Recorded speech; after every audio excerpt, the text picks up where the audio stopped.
Live.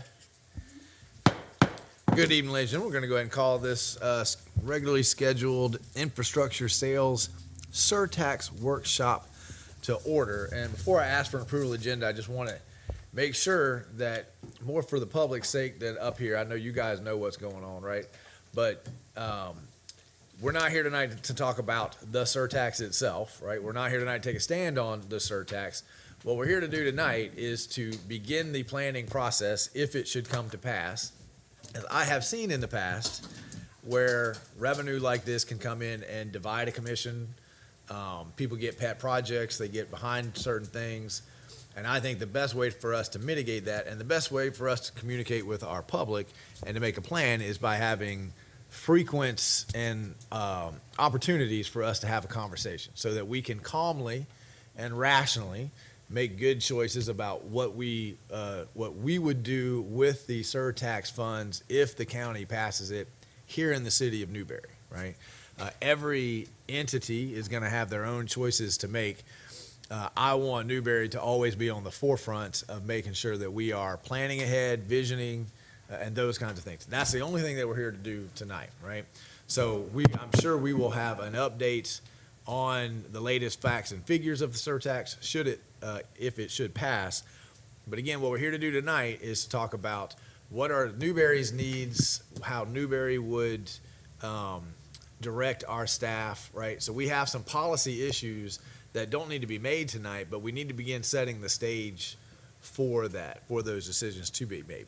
So tonight is not an endorsement. We're not for or against this. We're simply saying, you know, what do we need to do if these revenues come to pass? Are we not able to hear? They're working on it. Okay.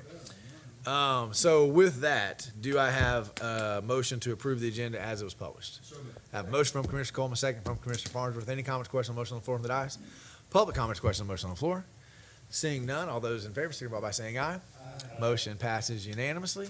And then we will go straight to our one agenda item. Mike, are you taking the lead on this? Our infrastructure sales. You can stay seated. You don't have to come up here. Yeah. We want a long, informal conversation here. I'm really excited to dust off my memory on what roads in Newberry are ours, miles, how much it would cost to fix them, those kinds of things. So I want to create an atmosphere where we can ask some questions and make some good policy decisions. Absolutely. And Mr. Mayor, just to introduce the topic, Jamie prepared most of the information related to roads. And then went on vacation. Jamie's unable to attend tonight's meeting, kind of a last-minute emergency. Oh, okay. So I'm pinch hitting for him with regards to roads. Travis is going to go through the recreation components, wild spaces, public places, and facilities, and then I'll jump in for roads. As you said, we're kind of introducing a thought process for should this tax pass, what do we want to do? We certainly don't anticipate that the commission will be making any final decisions tonight. We're trying to introduce concepts and have as much information for the commission to consider as candidates so that in the coming months, as they are considering how they would spend a tax like this, they'll feel like they're in the best, most informed position to do so. So we've got a slide deck. It's 30 slides. Our intent is to be able to go through them pretty quickly. We're pretty confident that there's no new information in this slide deck, that this is, we pulled from information that we presented previously, got it condensed to speak specifically towards the county's surtax referendum. And hopefully it'll stimulate good conversation for the commission. So I guess if you want, never mind. I was wondering why don't we advance the slide? So just the ballot title, just kind of giving some background information. The county has very purposefully split two pennies, half pennies, into wild spaces, public places, and then a bunch of stuff related to infrastructure and affordable housing. There's the ballot question as it's going to appear on the ballot. It's it's always a good idea to be familiar with it, because oftentimes when you're doing these ballot questions, it almost appear to be written in reverse of what you want to vote. So they almost are seemingly to invite me to vote no when I want to vote yes, and vice versa. But there's the ballot title, the ballot question. Where can the money be spent? I guess a little Q&A. 50% of the Surtax revenues will be dedicated to wild spaces, public places projects. The other 50% is going to roads, fire station, and other public facilities and affordable housing. The county commission spent a fair amount of time deliberating specifically on this, and made it a point, voted that no, 50% of the money goes to wild spaces, 50% goes to those other projects. You can't just take the whole penny and divvy it up any old way that any board would want. The voters are saying 50% goes to wild spaces, 50% goes to the ballot. Mike, I'm gonna pause you right there, because again, we had a long conversation at the joint meeting. We didn't have much opportunity to have input in the ballot language, so some of these things we don't have. It's to the county voter at this point, right? There's no opportunity for us to have a dialogue about the different elements. However, within each element, we do have, which is, again, that's why we're here tonight, right? So just because the ballot language says that 50% can be affordable housing, fire stations, roads, that doesn't dictate that Newberry divvy up the half cent that would come to us along those same lines, right? So part of the conversation that we have here tonight, now Newberry has, besides for the affordable housing, because that part is the vaguest in my mind, Newberry has very clear needs on all of these, right? Our fire chief has started talking about a substation, right? Another station for a fire department. We have City Hall, water tower, and we have lots of roads, right? So part of the conversation here tonight is to say within that half cent parameters, what do we want to direct staff to spend their very limited time and energy and resources planning on, right? And I would say, because I know that there's probably some people that think, well, if it doesn't pass, this is wasted time. Everything that we're going to talk about tonight are projects that have to be done. So whether we fund those projects through this or whether we fund these projects through something else, the decisions that we direct staff to make here tonight are bigger than the funding mechanism. We are going to address our roads, right? So those kinds of decisions that we make tonight are going to stand. This may be the funding mechanism to address them. This may not be the funding mechanism to address them. But there is not going to be 1 second tonight. I'm excited about tonight, because tonight is where we're going to really start talking about all the projects that need to happen in Newberry, and we're going to start figuring out how to prioritize them. And then if we have a way to pay for it, well, that checks one of those boxes. But we still have to figure out the projects, the priority list, and all those kinds of things. So there is still wiggle room inside of these categories, even though the overarching categories have been dictated and mandated for us. Mike? Thank you, Mr. Mayor. And then it's a 1 cent sales tax. They'll be levied for a 10-year period. It begins in 23 and terms on December of 32. So, Mr. Mayor, the first area that we're going to speak to is wild spaces, public places, and Travis is going to take over from here. Travis, do you want that guy? Good evening, Mr. Mayor, Commissioners. I am speaking on the wild spaces, public places portion. As Mike mentioned, 50% of the 1 cent tax will go to public spaces projects. If you'll recall, we have done the wild spaces, public places project thing before.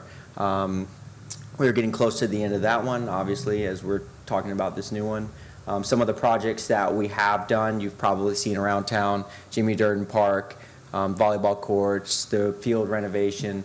We are almost to the point of getting multipurpose fields at Easton.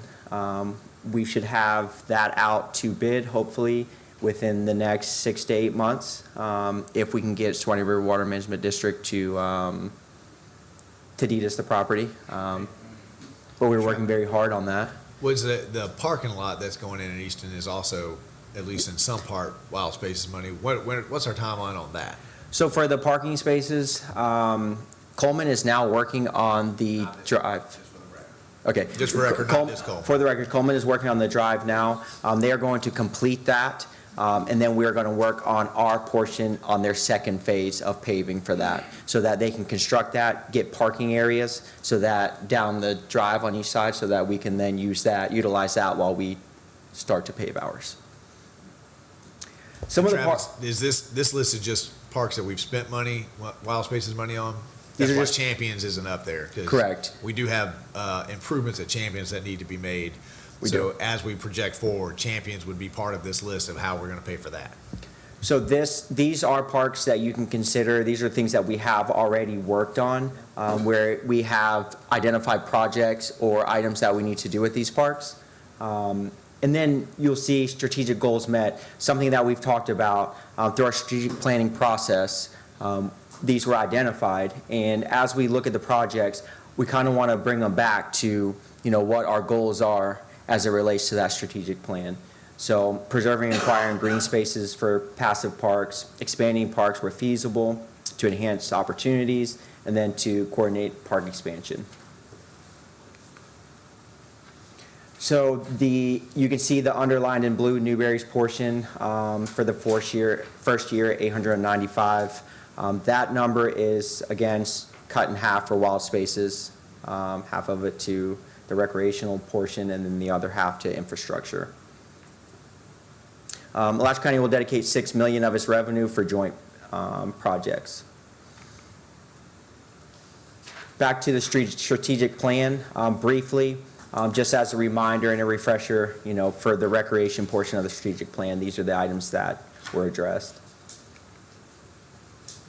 So individually for each location, some of the things that you'll notice as a collective eye catcher for each one of these is parking improvements. So each one of our parks does need parking improvements. That's actual, paved parking, or parking that isn't just drive through a gate, park wherever. I think that's really important. Interior roads, improvements for concrete sidewalks, those are all things that all of our parks need. Specifically for Easton, though, gymnasium addition, sports lighting for our current fields that we have now, spectators, the dugout areas, and then additional restroom facilities as we continue to grow and numbers increase. Those kind of items will too. Travis, could I just interject a comment that a lot of what you see on this list, if you'll remember, in our current Wild Spaces program, very first thing that happened was we had an opportunity to purchase Canterbury and in a partnership with the county. And we ended up spending a lot of our Wild Spaces money that is in this cycle to make that happen. And a lot of the projects that you see there on Travis's list are things that were victims to that decision to acquire Canterbury. The commission had put it on the list for the current Wild Spaces program, and we just weren't able to afford it. So, so those were naturally the first things that we would show on potential candidates for this round of Wild Spaces money. And just as an aside, what's the date? Wednesday? 3 random times this week I have been stopped in Hitchcock's, post office, and the gas station by residents who took their time to walk away from their car to come over to me and tell me how much IFAS, the IFAS building, the cooking classes, things that are going on out there are the absolute best thing that's happened in Newberry in forever, right? So I just wanted to, I don't do a good job passing those kinds of comments along to you guys. The mention of reallocating that money, because I don't want to say it was about 1/3 of our Wild Spaces money to make that partnership happen.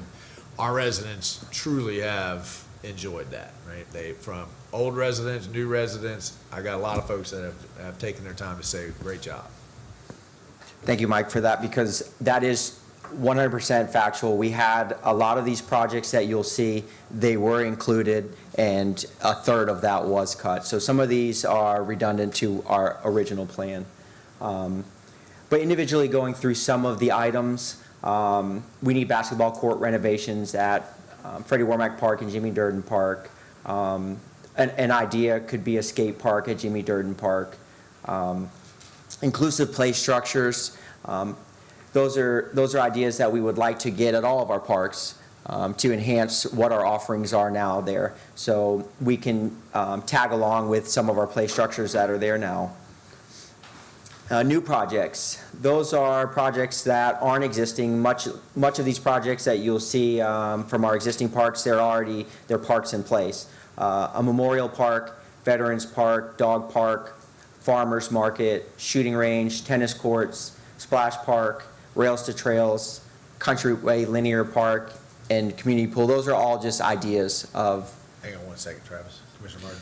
Did we at one point talk about trying to focus each park on a certain age group or something like that? I don't remember if that was We here talked or where that was. briefly about Lois Fort trying to be more of a teenager Yeah. style park, which is why something like a skate park would fit really well in there. So we're still pointing Jimmy in did. that direction?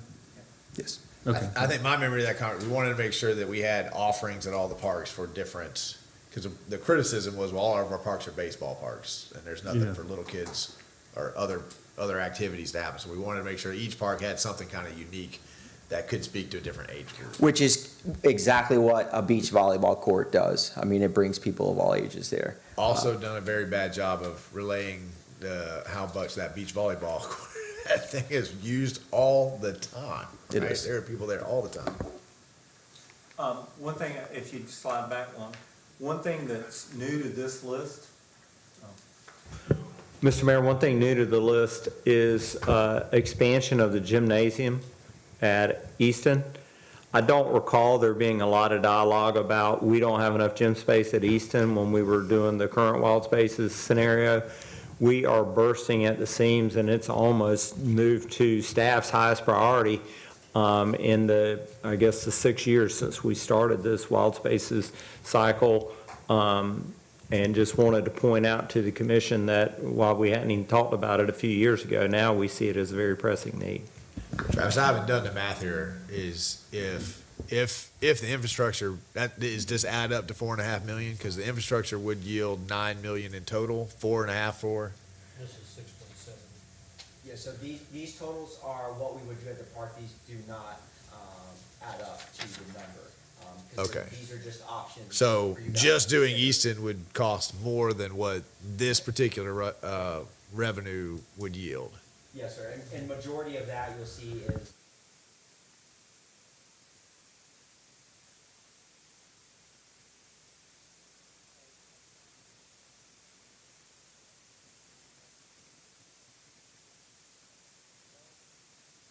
I'm sorry. Growth over the course, as Mike stated, in 6 years, it has really started bursting at the seams. And the percentage that we're seeing each year of growth, we're losing practice time, game time, et cetera. So for an example, most of your youth sports are through Monday through Friday. We used to do Monday, Tuesdays, Thursday. Those were your great practice times. 5:30 to 9 is your sweet spot. We've expanded to Monday through Friday, 5:30 to 9, sometimes later than that, just to get everybody practicing inside. We have drilled holes in the concrete outside of Easton and started to install an exterior court for volleyball so that we have additional space. Their indoor sports are really growing. Basketball, you can see from the 140 to 185, and I anticipate that growing. And I can attribute that to growth in our area and just growth in the program and what we're offering as a program. We're seeing a lot of folks coming in. I mean, that's, I think Travis being modest, because most cities around here, their Parks and Rec are not growing, right? Newberry's Parks and Rec are growing because everybody's calling up Travis, trying to figure out how to do it. And everybody is so impressed when they come over here that they don't want to stay where they're at. So our program is so dynamic that it is becoming very robust. And I would echo that. I wanted to point out under the precipitation that over the 5-year period, we're seeing 2 to 4 times the number of applicants. That's a 400% growth for whatever the bottom Linus, is that spring volleyball? That is. 400% growth. Our growth rates are not matching our population growth rates. Our population's growing about 5% annually is what we're seeing. These growth rates here are in the 25 to 50% annually, and it speaks to the quality of offering that we have. We have quality program, and it also speaks to the community's growth. Commissioner Farnsworth? Yeah, and based on your point, I don't think we should be accommodating other cities and other communities before we take care of the Newberry citizens. And if our program has expanded beyond capacity of this thing, then we need to start calling out some of the people coming in to Newberry so that the citizens can utilize these facilities. At one point in time, we had talked about issuing people like a Newberry card, and if you're a Newberry resident, you get one price. If you're not a Newberry resident, you pay something else. And did we ever We don't do that now, get to no, that? sir. I mean, because I take the commissioner's point, but there's also you need a certain population to make the numbers work, right? That I is think that's what we would have to have. So, But if you're overextending, if you need to expand the gymnasium to accommodate the influx of participants, then you need to start cutting back and getting rid of the people from outside the city and start taking care of the citizens of Newberry. Well, I think we'd want a little more information. I understand what you're trying to say, but I mean, think we need to complained about know the school board what is busing the all these sunk students cost. into school. Right. And And- I'm not trying to have a debate. I'm saying I think I would Right. want to be educated a little bit more on what are people paying when they come in? What are the sunk costs? What are the population growths? My point of saying other people are calling up Travis wasn't to imply that there's a flood of kids coming in. People calling up Travis are Alachua Parks and Rec director saying, how are you doing that over there? Now, I know we do have other kids coming, but I have no idea what the breakdown is. So I don't want my comment to take us down a dark path. My comment was supposed to be that we're doing such a good job that Newberry residents, first and foremost, are putting their kids back in Parks and Rec program. Yeah, it's just that when you said that, kids from other communities were coming into our Right. program. I don't know what that and percentage is. didn't want to go back to where they were, Yeah. so. I don't know what that percentage is. So before we do anything too drastic, right? Mr. Mayor, we're just for the record, we're not turning any Newberry residents away. So all of our Newberry participants, if you want to participate, you are definitely participating. I don't have the number specifically as far as which participants are in Newberry, the city limits, et cetera. But I mean, we will continue to develop ways to make sure our residents have a space to play. Just a little bit more information, conceptual drawing, as conceptual as it can get, from Parrish McCall. They were the ones that constructed the building, just to get an idea of what it could look like. And they gave us a budget estimate for a single court, 2.7 million, and 2 courts, 4.9 million. And then some of the stuff that we had talked about previously to consider while at Easton, those items were all part of the original Wild Spaces list that were cut in some capacity or taken away once we got Canterbury. I think one thing that, One thing that stands out to me with that gym addition, which, I concur we need, and it is most efficient by attaching the existing building instead of moving it some distance away. From a staffing perspective, every time we add a building somewhere else, we got to put a couple people there to keep up with things. So if we can run as much programming as possible out of that building, it helps. But it does eat up some parking. And that's a real downside to that. And we have to work real hard if the commission decides to move forward with adding additional gym space to make sure that we don't end up with parking way back on the back 40 and some sort of a shuttle service to get it back to us. We'll have to work hard on the parking situation. Was there a discussion about putting it on the north side of the building to protect or preserve the parking side? And it was just a walk through eastern part that, We did talk about that, and that is the walk through Easton part. We would have to travel either through the offices or through the range to get there, or travel around the building. Their side is lower in height, so it made sense when you would have an existing exterior wall already to construct off of. And then if it was a single court, it would be flipped, so that would be in line with the other one. Why can't we move it to the east and go out the back? Could be an option. And that would have the parking there. Could be an option. Come out. The only thing about the east is you have all your air conditioning units that are back there. All the ductwork's run back there, so it would be tough. Water main. All right. Yeah. So some new parks and projects for your consideration.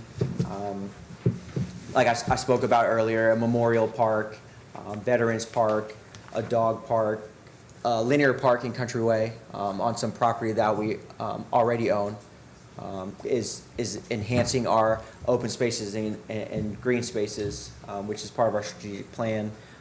Rails to Trails is a topic that has been in front of you guys, I think, on several occasions. And then a splash park is. Splash Park. So those are all just options for new parks, new projects, items to consider, aside from some of the projects on our existing facilities.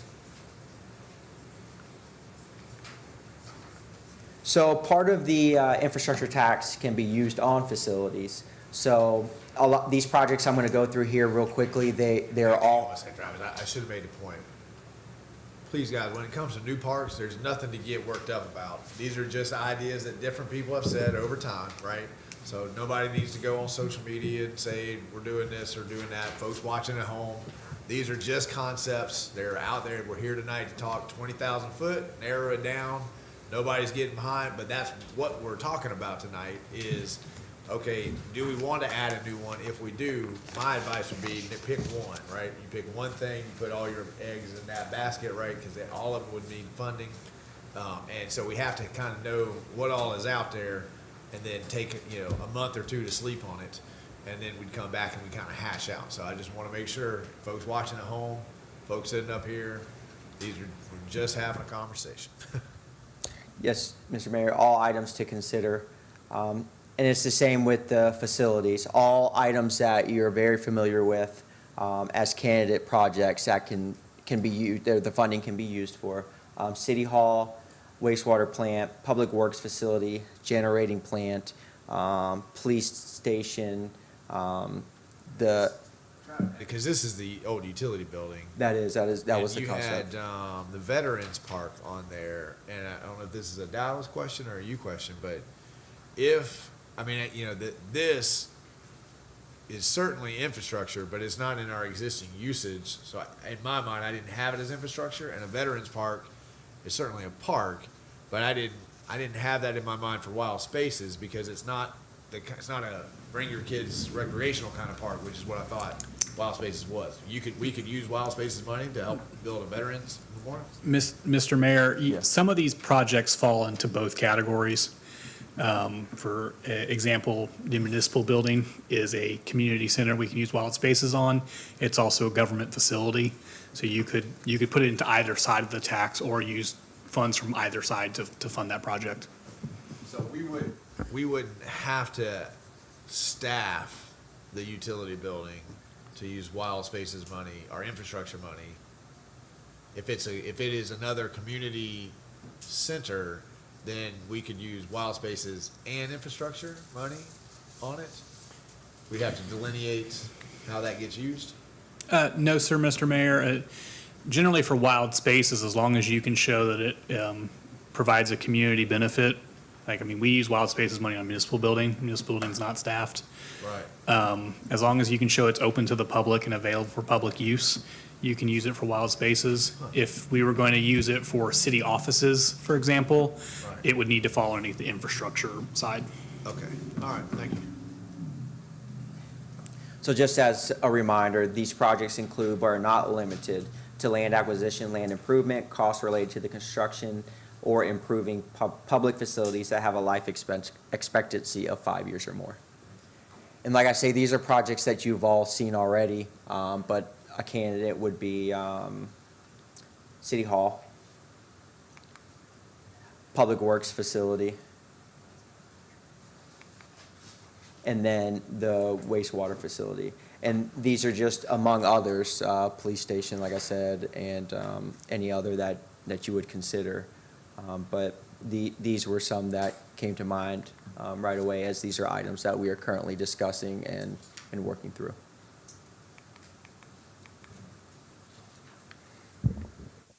Thank you.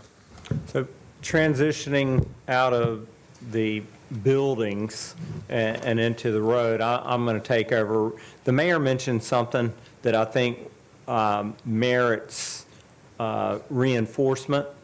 And honestly, during any discussion I've had with staff, we didn't talk about it, but we could spend wild spaces, public places money at Champions Park. And we didn't have the first conversation with our staff team about doing that, but that's certainly within the commission's purview to do so. So just wanted to reinforce that. So moving on to the infrastructure half of the tax and covering roads, which I think this commission has always seen roads as a priority for a commission to address, that we should spend our first tax dollars on road infrastructure and public safety. And so we've had a number of presentations with the commission over the years about how to do that. And currently, the commission's got us looking into impact fees to help us generate revenues to help with some of the transportation projects that we think are going to be necessary for Newberry moving forward. Hang on one second, Mike. I'm sorry. We do have a member of the public present. We're kind of segueing. Did we have any public comment on the wild spaces section? Okay, just wanted to check. Go ahead. Okay. So just providing a bit of background about our current road inventory. I must have jumped up a page here.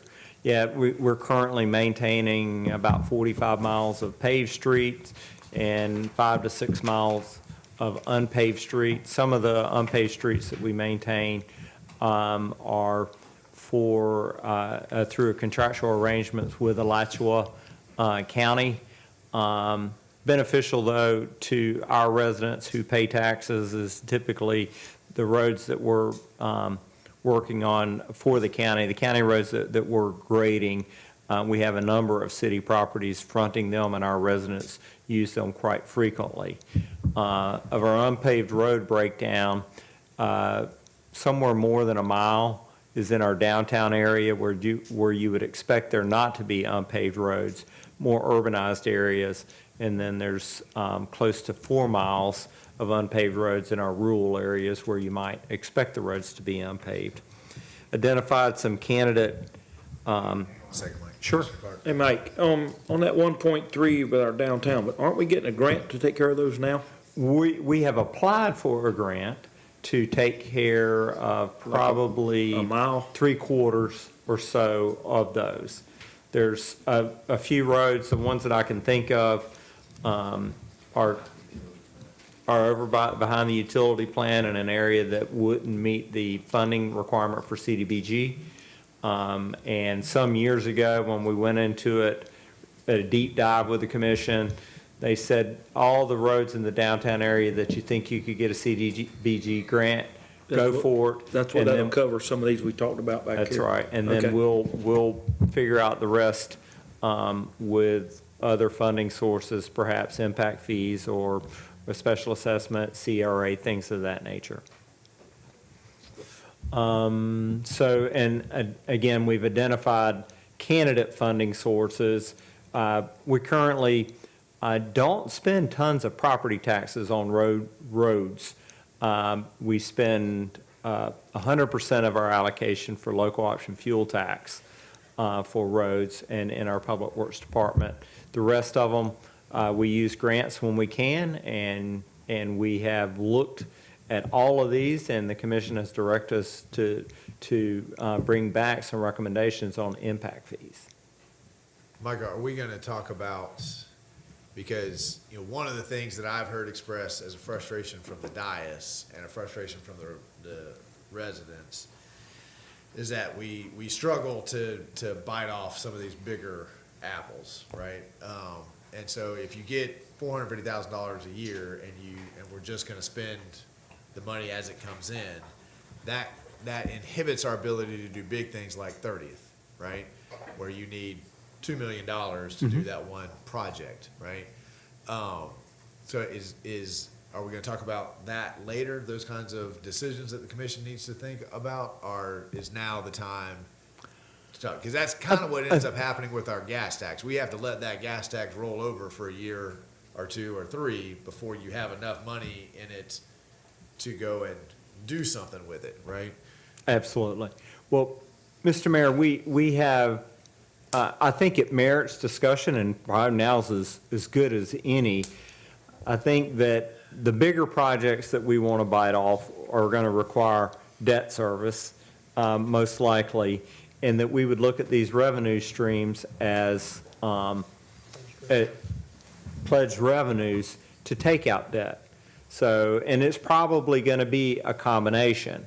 So we are currently getting $130,000 a year through local option fuel tax. It grows a little bit, and we spend that pretty much annually. It may stockpile for 2 years, but that's about it. But the commission certainly has the ability to say, if we were to pledge $130,000 a year for 20 years, how much debt service could we take out, Dallas? And he comes back with a number of, I don't know, I'm just guessing $5 million.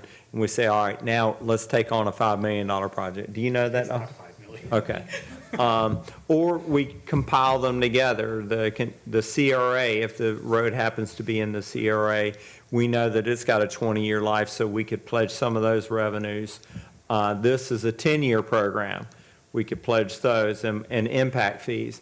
I think that on these biting off the bigger bites that you're referring to, that we're going to take a couple of these revenue streams, pool them together as pledged revenue, and the commission will direct us to take on $2 million in debt or $5 million in debt to tackle some of the bigger projects that they want to see us tackle. Okay. I think it's important for us to acknowledge our own sensitivities and our residents' sensitivities. That I think we kind of have a reputation of being slow and methodical.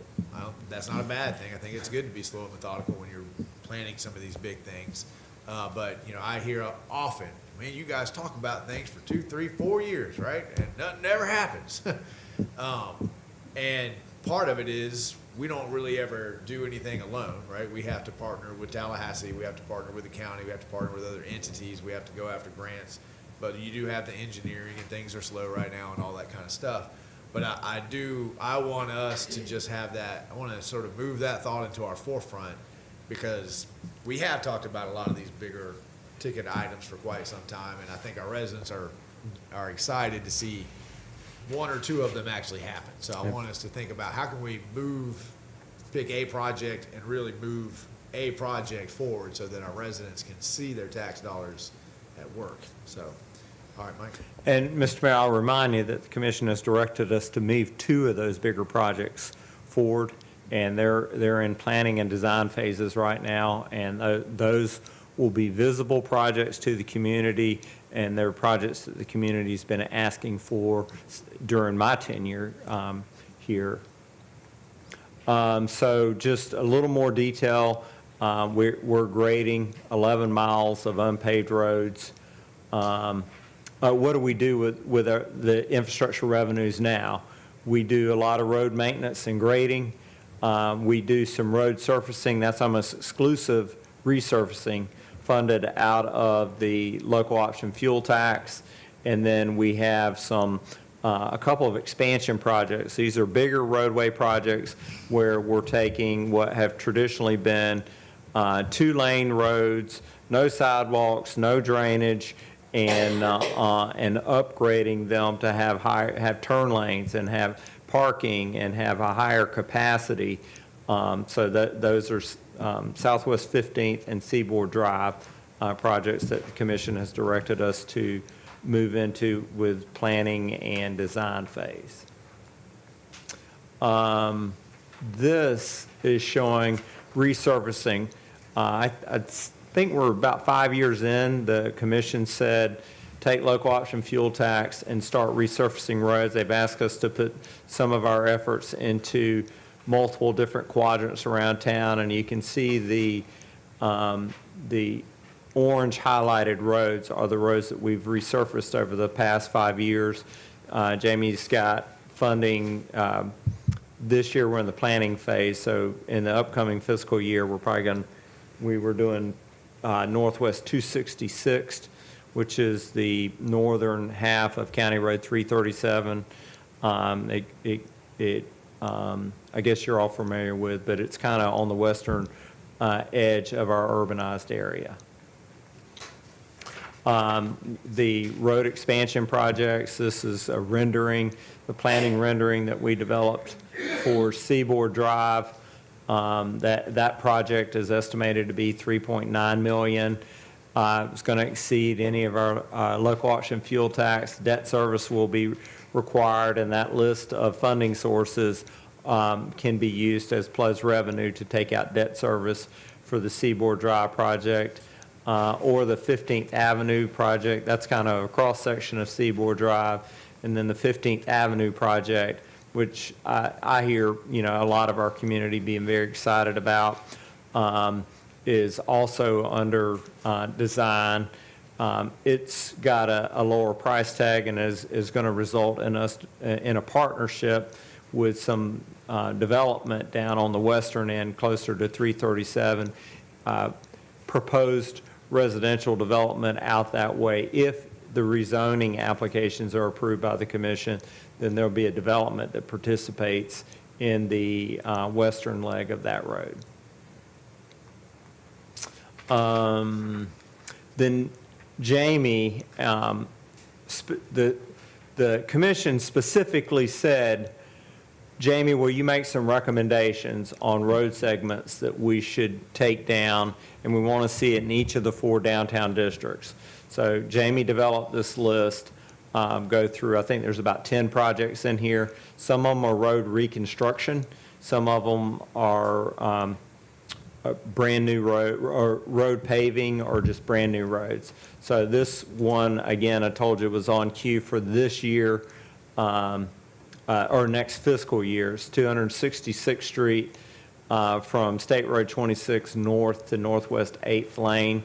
It's half a mile in length, and what the concept that Jamie is planning for is a 24-foot paved road with open swell, sidewalks, and street lighting, and he has estimated the cost of that road to be right at $800,000. There's a new residential development that has submitted an application for rezoning. We are negotiating with that developer that if he gets the zoning approved, would participate to some extent in the cost to renovate this road. Candidate project number 1. Candidate project number 2, did you want to go back? I'm sorry. Yeah, I had a question, Mike. When it comes to the proposed improvements, sidewalks, how does that pertain? Like, what is he saying? Where is he going when he says sidewalks? Well, these are projects that Jamie had anticipated. So Jamie would intend to a sidewalk that meets FDOT standards. I don't know that Jamie planned for both sides of the road or one side of the road. Sometimes you might try to save some money and say we're just going to put a sidewalk on one side of the road. But he's proposing a 5-foot wide sidewalk running adjacent to the entire length of the road. Okay. Okay, and Mike, just for clarity, as we move through these candidate projects, part of what we were asking for tonight is an explanation of how staff is ranking candidate projects, right? So we have all these roads that need to be fixed. We have all these dirt roads that need to be so are these in a prioritized order that the staff is going to explain to us, or is this just, there's no order here? These are just all the potential projects that we know need to happen at some point in time. These are, I'm going to show you staff's highest ranked project. Okay. I will tell you that the worksheet that we maintain our entire road inventory on, and I am happy to print that and transmit it to you, so that you'll just see the level of detail that Jamie maintains, is about 8.5 by 11 spreadsheets. And there's a ranking sheet that speaks to the condition of the road. ABCD. 1, 2, 3, condition 1, 2, 3. And so what these projects are showed, the highest priority, and we kind of do two things. One, it has to do, it goes into this, is the condition of the road, how many potholes, how bad is it? Two, it costs to maintain it. Two is number of trips. If this road sees a fair amount of trips, this one's going to be in the high hundreds per day. And Jamie has traffic counts, trip counts on most of these roads.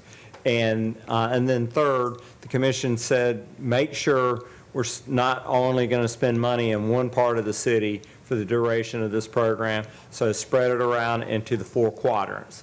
And so this would be a candidate project from quadrant 1, which is the northwest. What is this road ranked right now? In his 1, 2, 3 system, is 1 highest priority or lowest priority? 1 is a very good road or the terrible road? 1 is the worst condition. Is the worst condition. So Okay. So in our 4 quadrants, do we have roads ranked 1, 2, 3? So we Yes. go make sure we take care of number 1 in each quadrant. That's exactly what you're going to see tonight. Okay. You're only going to see number 1s All of from these each are number quadrant. 1s. All of these are number 1s from each quadrant. Okay.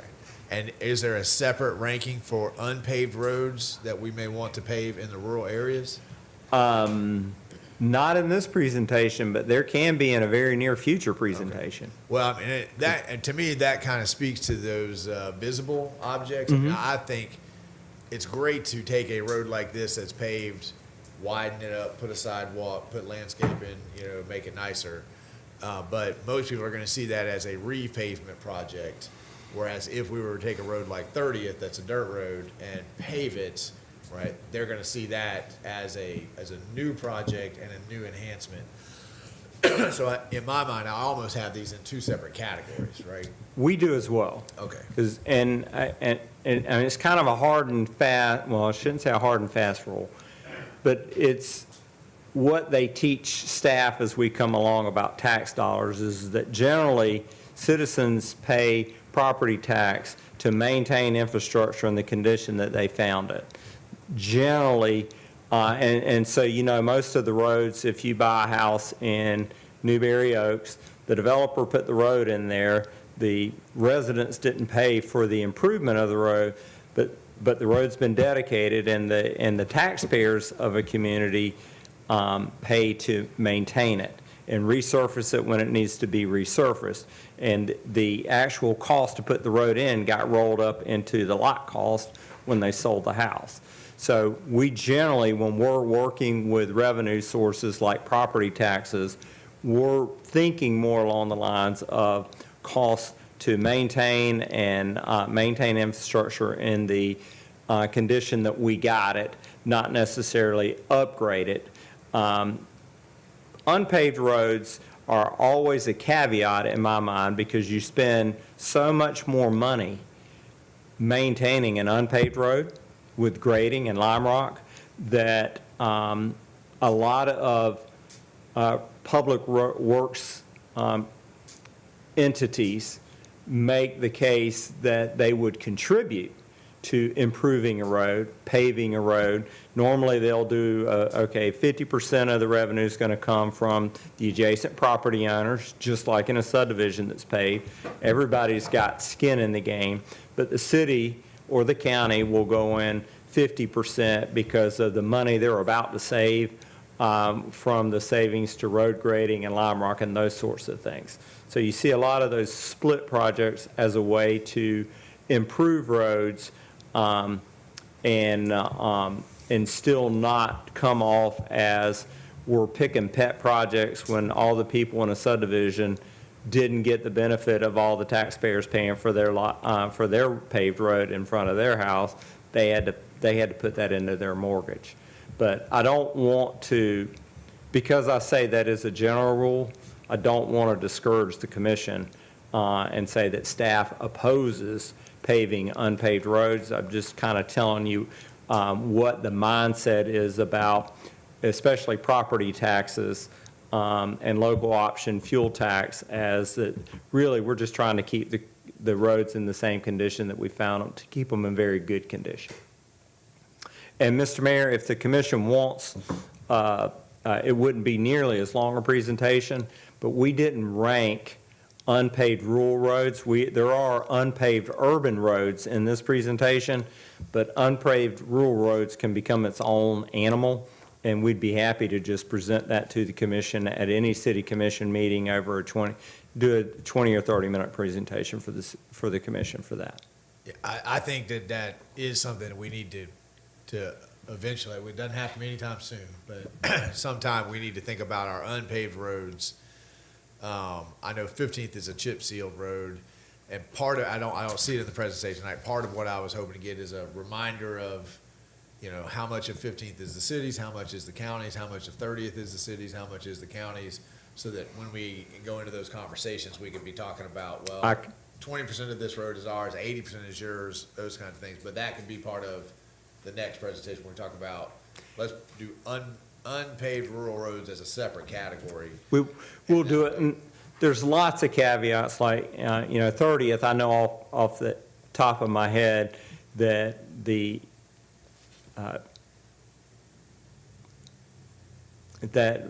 county maintains everything on the southern end of that. It's unpaved up to 202, but we have a development agreement with a developer that requires them to pave that piece, and that developer has expressed interest in coming forward. So, every road has its own little story, and I think that, if we do a presentation specifically on these rural unpaved roads, we can make sure the commission is aware of the potential, I'd say Southwest 30th on the west side of State Road 45 is where we have Sandia Park that is planning to move forward. You guys approved the zoning about a year ago. He's going to make improvements as chip seal, but he's going to pave it. So, all of those the commission needs to be aware of when they're saying that, yeah, we want to spend money to do this or we want to spend money to do that. Also, Watermelon Pond Road, just 50-50 city and county. I thought the state owned a piece of that too. State only owns right down at the very end, like when it turns that dog leg to the west, it's the state. The rest of it's between, I think we're the first half, we're the northern half, the county's the southern half. So, Mr. Mayor, moving forward through this presentation, and you guys feel free to interrupt at any time, I'm moving over to the northeast quadrant of downtown. We consider the quadrants to be divided by State Road 26 and 45. So Jamie identified the road that's most in need of upgrade, mill and resurface, is 1,300 foot in an industrial park. It's Northwest Knights Place. It's the industrial park that goes down by RPM Automotive. It's not the whole park, it's that main drag going in that's in bad shape. Yes, sir. So Mike, hearing the way you discuss or how we do it as a government to do some of these roads, all these businesses in here, they would pay to have this road paved? No, sir. Just like you do a rural road for the property tax? What I meant to convey is that the original developer that developed this subdivision, he paved those roads. He put in paved roads. Sure. And when he sold the lots to all those businesses, he took the road cost and rolled it up in the lot cost. So, he bought the land. So now it's a city. He bought the land for $10,000 an acre, but he's selling the lots for $25,000 an acre because he paid to put roads out front and water and sewer. So when those property owners, their expectation of the city is that we'll keep their paved road in nice condition. So they pay property tax to keep their road in nice condition. They don't pay property tax to take a 2-lane road and make it a 4-lane road. If there are so many trips happening in that subdivision that we need to 4-lane the road, then we need to look at the source of all those trips it may be a new development down in the end and say, hey, that's an unfair impact to that road, and we're gonna use the impact fees that you paid and expand it. Or if we don't have impact fees, today, if someone was proposing to be in that subdivision and it warranted a 4-lane road, we'd tell them that you're gonna have to 4-lane the road in order to get approval for your site plan. Because we try to make new development pay its own way. Mike, I would suggest, because if every one of these candidate projects is a number one, then we just need to sort of briefly go through, because we can look at the numbers of costs and they're pretty much all the same. We're gonna put in sidewalks. So let's just kind of go through and see how many and all of these are number ones. All of these are number All one. these are the worst roads, the highest priority roads. And I'm happy to email you, again, those extensive lists. I thought you guys wouldn't want me to kill all those trees. Yeah, email's good.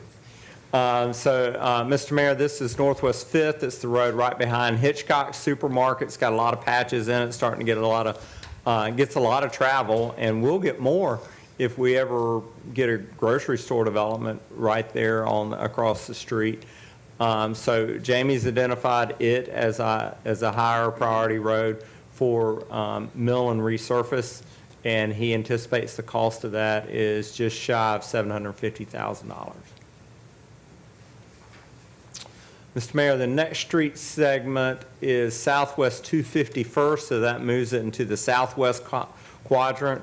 It's the road that goes right down beside the church, across the street from Walker Lee's place, and it goes all the way down to the new subdivision down at the southern end. So this is about a quarter-mile segment of road. It has some real drainage issues, which is why the asphalt has deteriorated to the extent that it has. Jamie estimates the cost for road resurface, sidewalks, street lights per the commission's directive, and the stormwater improvements get that estimated cost up to about $420,000. Northwest 246th is east of State Road 45, south of State Road 26. It's kind of right next to the round building, and it goes back to, what's the name of that subdivision?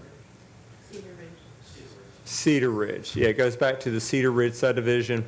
So it's the entrance road at way less than a quarter of a mile. It's an eighth of a mile and 170,000. Same thing. Lots of potholes. Ready. It's served its useful life.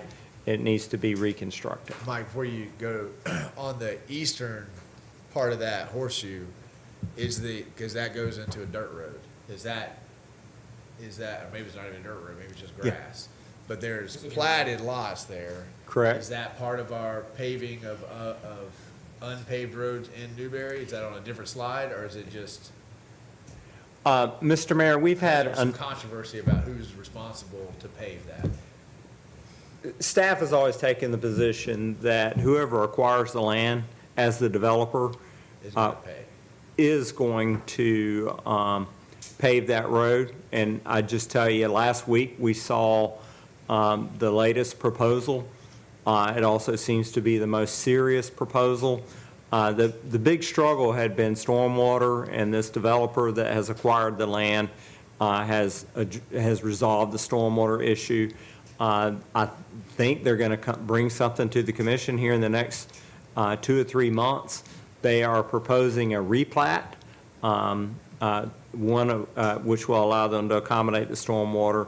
We've got existing utilities in there. We've got some existing easements that need to be identified. But they are proposing, as has every developer that we've discussed, proposes to pave the road, and again, understanding that they will roll the cost for those infrastructure improvements into their lot cost. And Jamie's awareness that there's been a lot of development interest in acquiring that is why you're not seeing this on the city's list of proposed roads to pave because he believes that a development will come forth shortly. Mr. Mayor, this is Northwest Fifth Avenue, which is up near the Martin Luther King Center. This is a road paving project, which would, if I understand from Jamie's notes correctly, this ties into the roads that we are seeking to get funded by the CDBG grant. This is just a little bit south of the Martin Luther King Center. Mr. Mayor, this is Southwest 18th Street. It connects to County Road 337 on the western end. It goes down. There are 4 or 5 homes on this, and it terminates into our wastewater plant. And is a road that is seeing more and more activity and trips generated by the wastewater plant.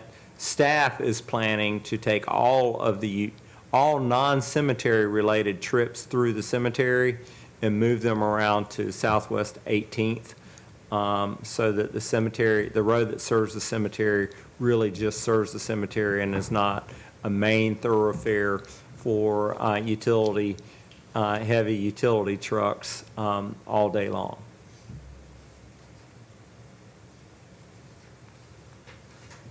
And Mr. Mayor, the last of the candidate projects that we are suggesting for the consideration as priority 1 are what we refer to as the ladder streets. I think everybody's familiar with the ladder streets, which are the streets between the eastbound and westbound segments of the proposed State Road 26 improvements.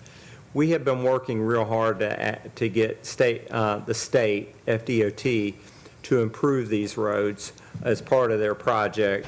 And the latest they have come back with is, well, we'll agree to improve them, but you got to agree to pay for them.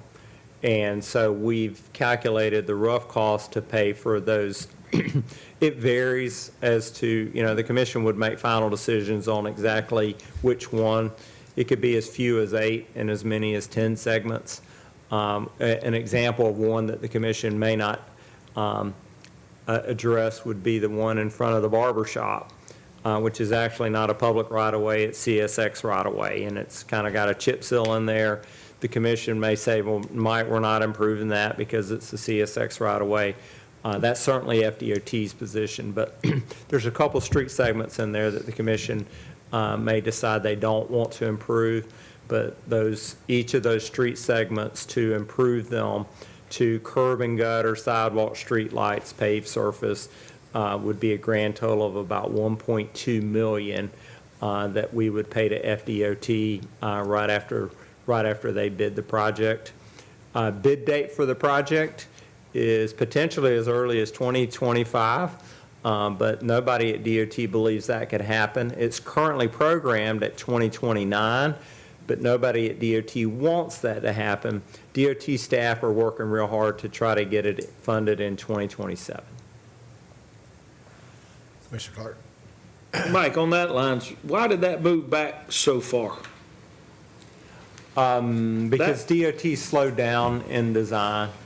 They lost their project manager also, and that cost. I mean, we went years. This thing went from a 2025 radar now to years over Agreed. something that was real small.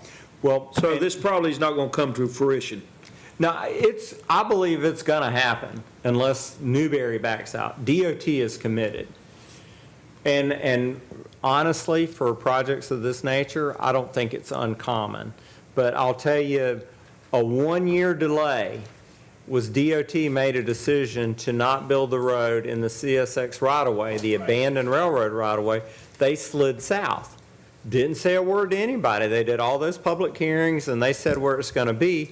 So they presented to us. They spent 6 months deciding they weren't going to do it, and then they came and presented it to us, and our feedback to them was, we think that's a bad idea. You're going to destroy 6 homes through there, and the commission seemed to be really sensitive to that. So we offered them that feedback. They went and evaluated our feedback for 3 months, met with them last week, and they said, hey, you're right. we're not going to do that. We're going to go back to the original plan, but the downside of that is going to add another 6 months. So, And I think to be fair to FDOT, their original year, in my memory, was always 2027. It just got so much traction that it got moved up and up and up and up and up. And then they lost their project manager. He got somewhere else. It took the guy they hired 6 months to kind of get back up to speed. Then we had the 1 year delay because they were going to change it, and we didn't have very good communication. So from when we very first started this, we're kind of right back to the same year that they originally predicted, 2027. So I think that they've got enough money coming in that we'll probably get it earlier than that. But I think this is an important one for us to think about, because it would be quite a shame for them to come through and do all their parts, and we're not able to do our sections because we didn't have a plan of where that 1.25 was coming from. I mean, this one is coming at us whether we want it or not, all right? Because they're going to do their Can't sections. put diamonds on both sides and have coal in the middle. Right. And that's, so I think we've got to have a plan for how we're going to address, this. Plus, I think that the economies of scale will never have a better opportunity while they're already paying a company to do what they're doing, to do those ladders. That's going to be your best shot. 2 million by the time we. So I was wondering if the 1.2 million is based on today's prices or 2027 prices? Well, when you become president of the United States, we know you're gonna get all the prices back down. So we're waiting. And- We're behind you for your 2028 run. Can we do some of these, chip away at them now to get them improved? As we go 2 a year, 3 a year over the next? Miss- I think because of the, you got to make sure they connect on each end. We'd need their design. I think we're better off squirreling away the money. Just what you said. As soon as we can start squirreling away the money, but just pay them and have it all happen at one time. I think there's just too many. On every road, there'd be 2 chances for the road elevations to be a foot off. Yeah, they would perform the work. We just need to have the money ready. Correct. Make them do it. Correct. Everything's brand new, we start over, Correct. everything's nice downtown both And- ways. And it has been at least 4 meetings and 4 letters to get them to agree to just include it if we paid for it. But they have agreed that they would include it if we paid for it. And we're not through trying to just get them to pay for it. It's just too much trouble to bill us, is kind of my theory. And it needs to happen, but I feel good that we've made up some ground. We know what they did in Walton. Jamie's very familiar with it, and we had that at the last workshop, or where Jamie was talking about that, and when he was updating, because Waldo is the model, and they paid for everything in Waldo, right? So that's our reminder, like, hey, FDOT, when you did this in Waldo, right, this was sort of the precedent that you set. My experience is that Newberry is generally punished for being responsible, because they look at us and they say, well, you guys, y'all can help, right? Y'all are in good shape. Whereas some of these other towns, right, they can throw up their hands and say, we got nothing, we can't do anything. And so then now that probably is another 2-year delay, right? Because they'll work it out. So Jamie is working on that, but the model in Waldo was that FDOT was very, very helpful on all of these things. So, and Jamie's working on that. And FDOT has been great. FDOT has been great, and I want to clarify, just in case we start having this conversation more in public, the real model is Stark. What they did when they redid 301 going through town. It's been a while since Waldo, I think he was talking and about. Stark owns, maintains the same utilities that we do, water, sewer, and electric. So they face a lot of the same challenges. So we're trying to look as much like Stark as we can, and DOT is trying as hard as it can to pretend there never was a Stark project. And it's all a big negotiation, and it'll eventually come to you guys, because FDOT doesn't go anywhere without ownership of Northwest First Avenue, and that currently lies in y'all's court. And but we also know that if we push too hard, then FDOT has ways of making us regret it. We're just trying to strike out with the best deal we can for Newberry residents, and DOT, I think, is being as good to work with as I've ever seen them. It's a good project team that we've got helping us with this project. Okay, man, let's go to the next slide, because I'm not understanding the math on this. So go to our road summary and tell me. All right, well. Oh, you got more slides than we have. Go ahead. Yeah, so it was recommended, and I think it was a great idea for us to show that you can see the 4 quadrants of town, and that we did plan for projects in all 4 quadrants. And also where the Rocket Coin Bitcoin ATM is. Are the red, I get the orange. Red roads are pave. The orange are mill and resurface or reconstruct. Okay. And that was put together at 11:45, which is why there is no legend, and it's why it's not in your packet at 6:45. But and help me just understand how this, because everybody's having trouble getting workers, everybody's having trouble getting labor.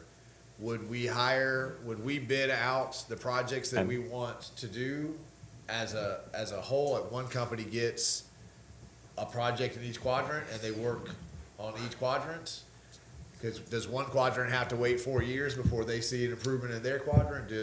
How fast can we move on some of these things? If we wanted to issue debt service and use this as pledged revenue, then we could hire one consultant to design them all, and we could make it one bid to improve them all, or we could make it one bid for each quadrant, as you suggested. We have complete flexibility in how we do that.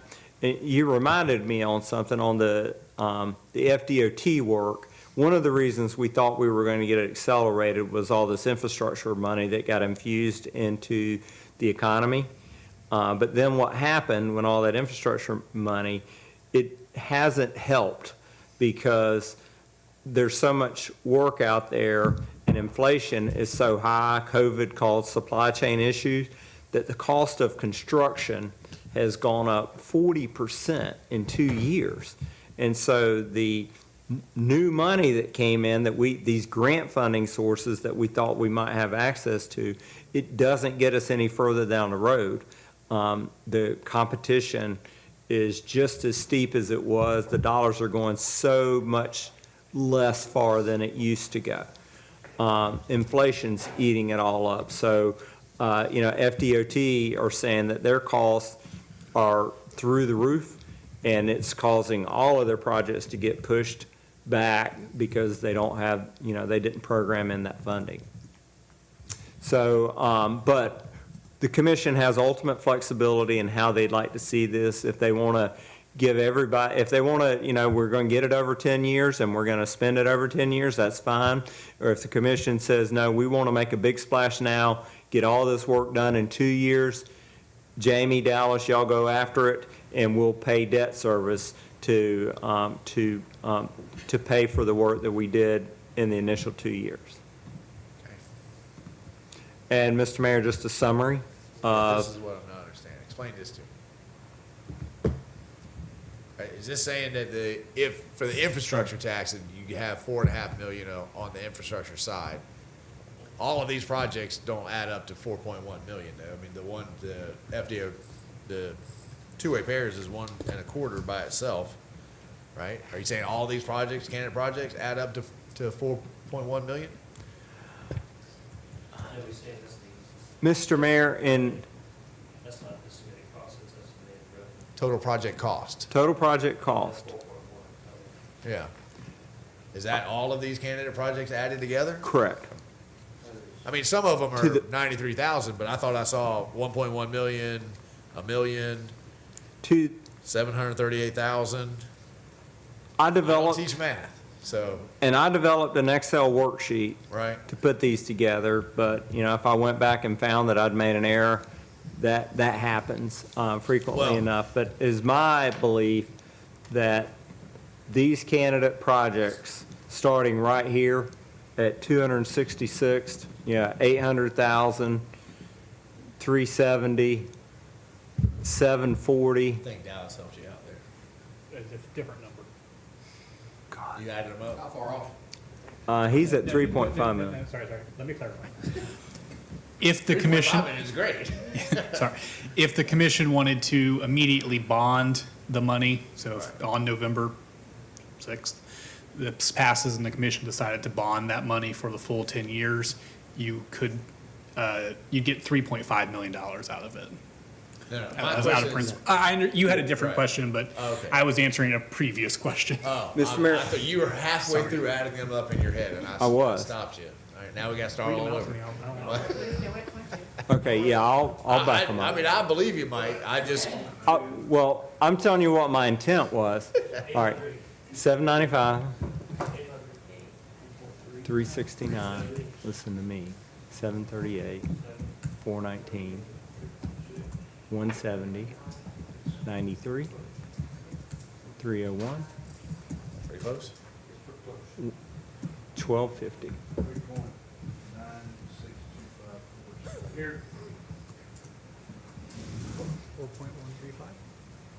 Oh, please, please be right. 4.105. That is right. Well, I've got 4.135, I now remember I did that in my head, and I was off by 30,000. Okay. just, 0.0. Well, in my mind, and again, tonight we are talking about all the infrastructure projects. The infrastructure surtax may or may not be a revenue Glad I came.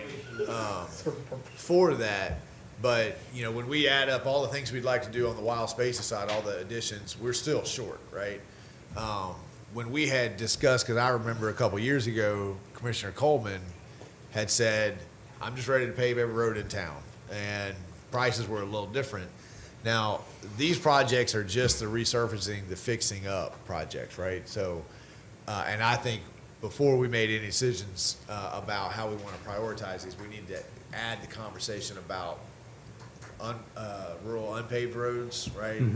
New roads, those kinds of things. Because when we were talking about paving roads, that's taking a dirt road and making a paved road out of it. So off the top of my head, I think of 30th. I think of what's the other one that's always a nightmare? Holder grade, right? These kinds of roads. Now, Mike's absolutely right. The reason we haven't really pushed any of those is because we keep having these. Well, there's about to be a development happen out there. There's about to be a development happen out there. But, and I'd like to have a conversation if it's possible that the city does this and has our own pioneering agreement where the developer simply pays us back when that development happens. Those kinds of things. Because I have the same conversations you guys have up at the post office, and someone says, well, when y'all gonna pave my road? And I say, well, you got a development coming out there. They don't want the development, but they still want the road paved, right? And I say, so when that development happens, we can have your road paved, right? But then, everybody's in the same boat. So, well, when's that gonna happen? You've been talking about that for 10 years, and there's gonna be a development happening out there. So none of these projects. Controlled everything, then it would be a lot different. Exactly, right? If we controlled everything, the world would be a whole lot different. None of these projects were really necessarily what I thought we were going to be talking about tonight, but I can see why they're all at our staff's top of the list, their priorities, right? And I like the idea of having the quadrants and those kinds of things. So I would say, let's wait until we have another night where we talk about the rural roads, where we talk about creating the new roads, and those kinds of things. And Mike, 18th, could that be wrapped up into the wastewater? Because that's going to be an access point. So that one, that was like $100,000. So it wasn't a $93,000. It wasn't a big ticket item, right? Yeah, and Mr. Mayor, I didn't take any licenses, but I thought that immediately. I got a list, Right. and I presented a list. Okay. So when are we getting Commissioner information about the Farnsworth? impact fees? The impact just wasn't fees, gonna Because we were change it. supposed to have a presentation, it's Right. canceled. he got COVID. What's our, no, he didn't get COVID. That was a different one that got canceled. What's our updated impact fee conversation? We're shooting for the beginning of October. We've gotten final comments back from our special counsel on the impact fee study, and we're wrapping it up to bring to the commission in October. Right now, I mean, a lot of these roads wouldn't qualify for the impact fee, right? Because new development is not really creating an impact behind Doc Berry's round building, right? As long as you can show that you are increasing the capacity of the roadway network, you'd be able to use impact fees on it. So it may be something where we have a portion of impact fees funded, as well as gas tax, as well as infrastructure sales surtax. I guess the driving factor is it has to increase the capacity of the network, of the roadway network. Okay. And other thoughts from the dais, Commissioner Maison? Talking about repaving roads, is there a project out there with refurbishing or maintaining sidewalks, like shaving down? I had someone come to me and took a fall, because of sidewalks or routes or whatnot being pushed up. Is there We have a brand new app, right? And all our residents have to do, they can take that app and right as they're standing on the sidewalk, they can take a picture of it, right? And the app will do a geo tag so we'll know where it's at and then we can go and address it. Got that? But my thing is this: we're talking about roads that need to be resurfaced, right? They can take a picture of a road and say resurface this, right? What I'm saying is there a project out there to address all the sidewalks that can be maintained with either shaving or trimming or? I mean, that would fall under maintenance and we would pay for that because we're liable for that, right? Okay. So we would pay for that. If you're asking about like creating new sidewalks, No, right? these are existing sidewalks. Existing sidewalks, if there's a problem, we just need to know about it and we'll go figure it out. Oh, so there's There's no standing project There's nobody to like address it. driving around. Right. That's what I'm saying. Constantly Okay, because I was while we're talking about That's in our roads. natural, that's in our, not natural, that's in our our annual budget maintenance. Like, Okay. it's just what we have to do. To expand on that a little bit, one, every employee in Jamie's crew, whether they're public works or utilities, are advised that if they see an unsafe condition with a sidewalk, and they know what they are, to report it so that we can address it. Because if we are aware, and that just means any employee, and we do nothing, our liability is higher. Two, if there is a sidewalk section in Newberry that is crushed for several hundred feet, that you're going to, but in terms of, because we're going to propose to replace the entire section of sidewalk. But if it is, there's an oak tree growing next to the sidewalk and it's lifted one section and one section needs to be replaced or grooved down, doesn't show up in the CIP, it comes out of our regular operational budget, and it's addressed on an as-needed basis, either because our staff become aware of it or because some resident uses our app and identifies it. We go out there and we can confirm it and we make it safe as quickly as possible. Kids don't know about it. Well, now, kids know about apps more than we do. Yeah, not about our app. They know about app, but not our app. Thank you. Well, if we could just get somebody who's TikTok famous to do a video. Commissioner Clark? Yeah, on one question on Jamie's list here on the projects, if the road is at Fifth Avenue is so important now, why didn't we make the developer do this road when he developed 200 homes in there? Which one's 5th Avenue? Yeah, the one behind Hitchcock's. I mean, if it's in such need now, we make every other developer do it, why didn't he do it? Well,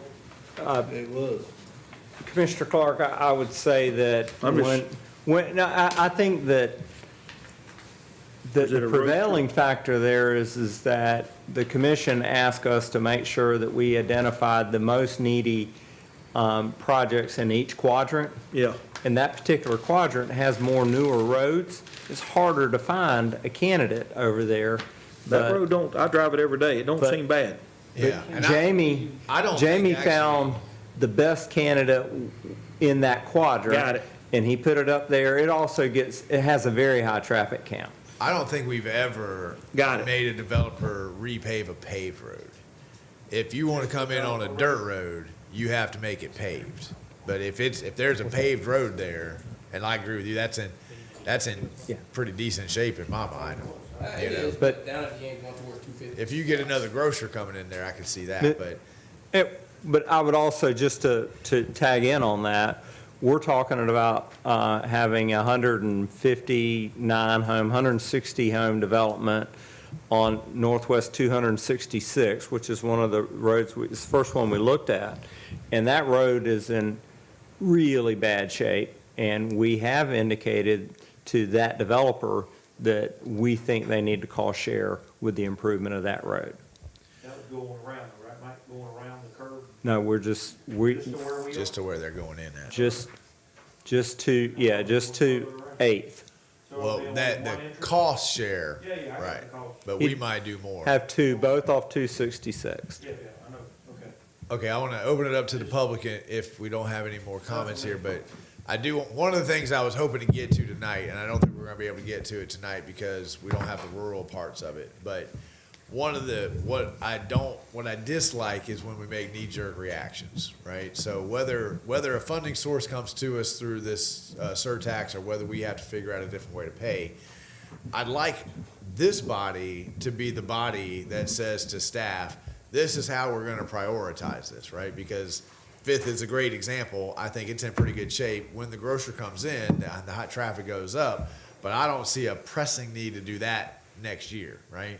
That's something that could happen in 5, 6, 7 years, and that's probably be about the right time. So how are we going to tell staff, right? I want Holder grade done first, right? I want 30th addressed first, right? We have a ranking in terms of the shape that they're in, but unfortunately, all of these are number ones. So they're all number ones. So within that many number ones, do we stay in you do one in each quadrant, but after that, it's staff's prerogative, right? Or do we want to say, these are the roads that out of what you've identified as all number ones, we really do want them to be addressed first.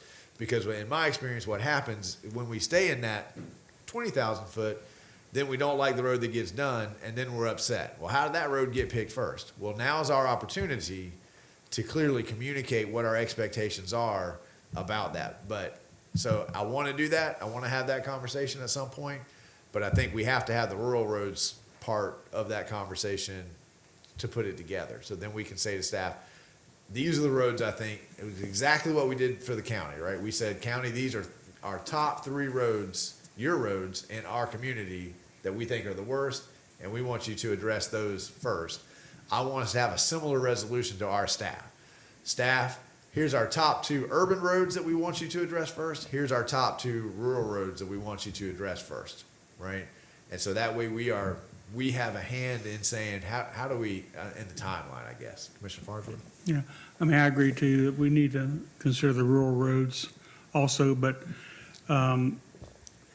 instead of trying to do one at a time, I'm more inclined to do them all at once with a debt service.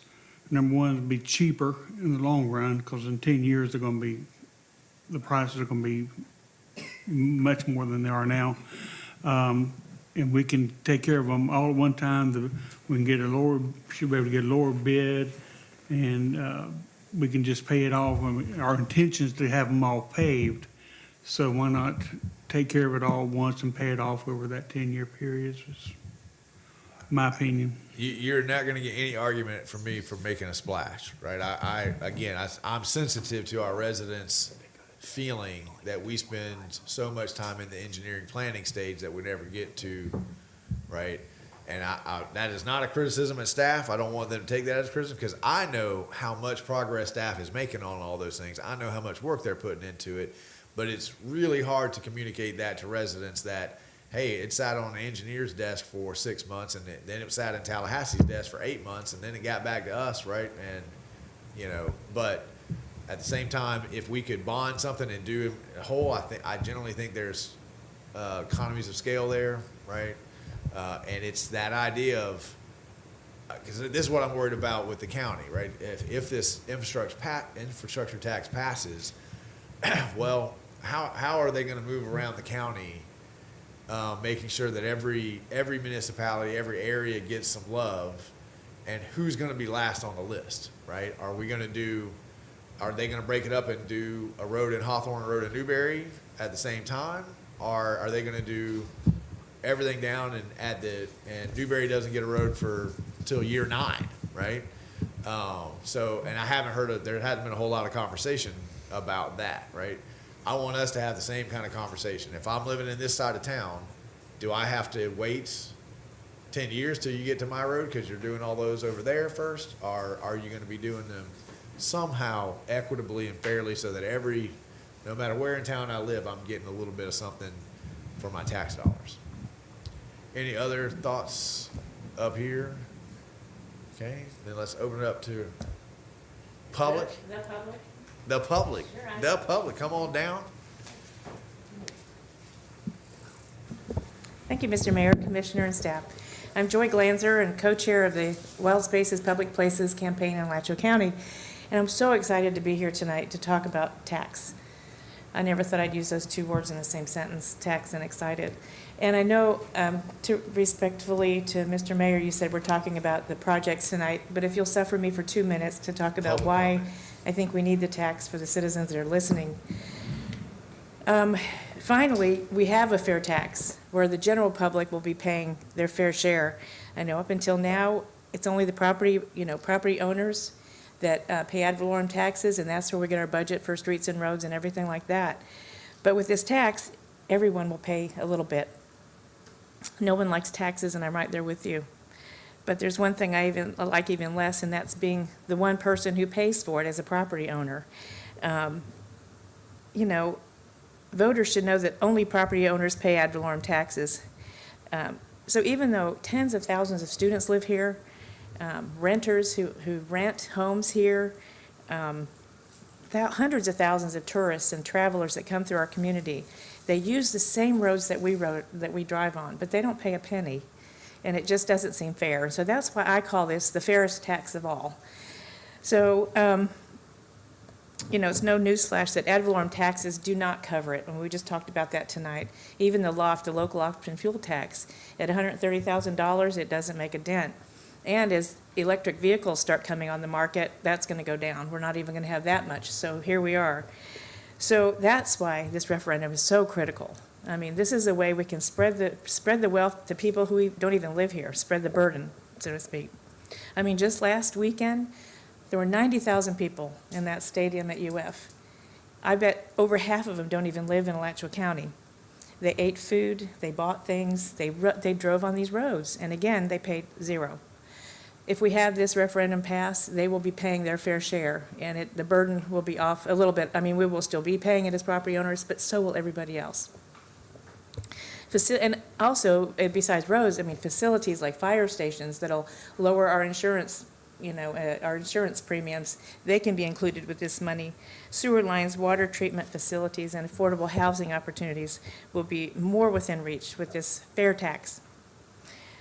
So, and I want to appreciate all the projects that we heard about tonight, and it's just really exciting after all these years, decades that I've come to these meetings, and the battle cry is the challenge, when are we going to get our roads fixed? Finally, we'll have the money to do that with the Wild Spaces money.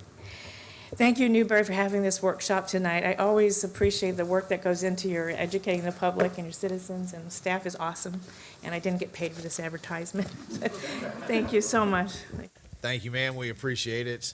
I had one other question because I didn't see 46, Southwest 46, in any of the candidate projects, and that's got to be a number one. Is that because it's a rural road? Is that because it would take $4 million all by itself? Is that why didn't that make it into the? Mr. Mayor, I'll have to check on that. Okay. I think that staff concurs with you that it's a high priority.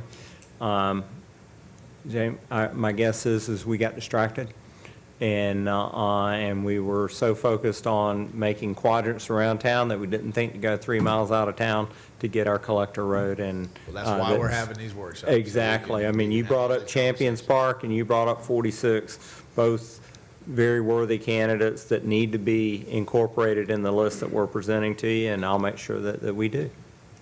Okay, anybody else have anything that you're wondering why that didn't get included, a road that you traverse, a neighbor traverses? I mean, part of what's frustrating to me is that, you know, I in my life, I generally tend to ride on just a certain number of roads, and I kind of think that's all of us. So I generally I can tell you all about 337 because I ride that every day, right? You can tell us all about 30th because you ride that every day. Tony can tell us about every road. Tony rides every road, right? You and Mike are on the same road out there. Your road pretty good? It's a county road. It's terrible, actually. Now, that was that's made it in the top 3 on the resolution to the county. That's bearable. There's the line rocket list. Yeah.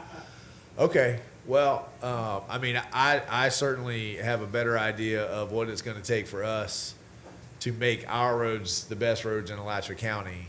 And whether or not it's the infrastructure tax that pays for it, or we have to bond the money and it's impact fees and some other avenue, right? We now know at least a big chunk of what we got to bite off, right? We still got the rural roads to address. We got 46.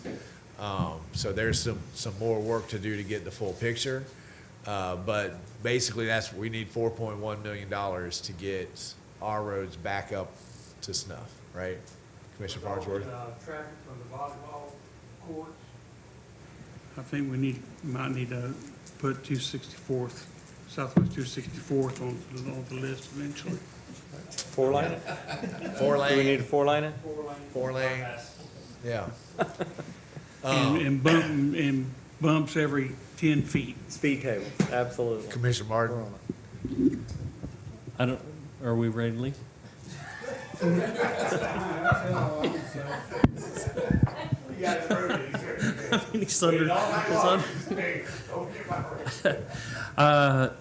not opposed to looking at the cost of trying to get them all done at one time. Obviously, the inflation is a problem. The costs are a problem.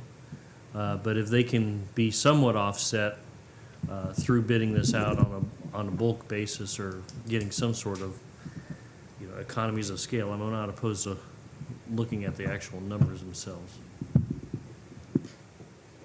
Thank you, sir. Any other thoughts, any other memories, like, oh, I forgot this road, forgot that, those kind of things? All right. Well, staff have any final thoughts? No, sir. We are adjourned. Mike, I want to officially welcome you back. Thank you.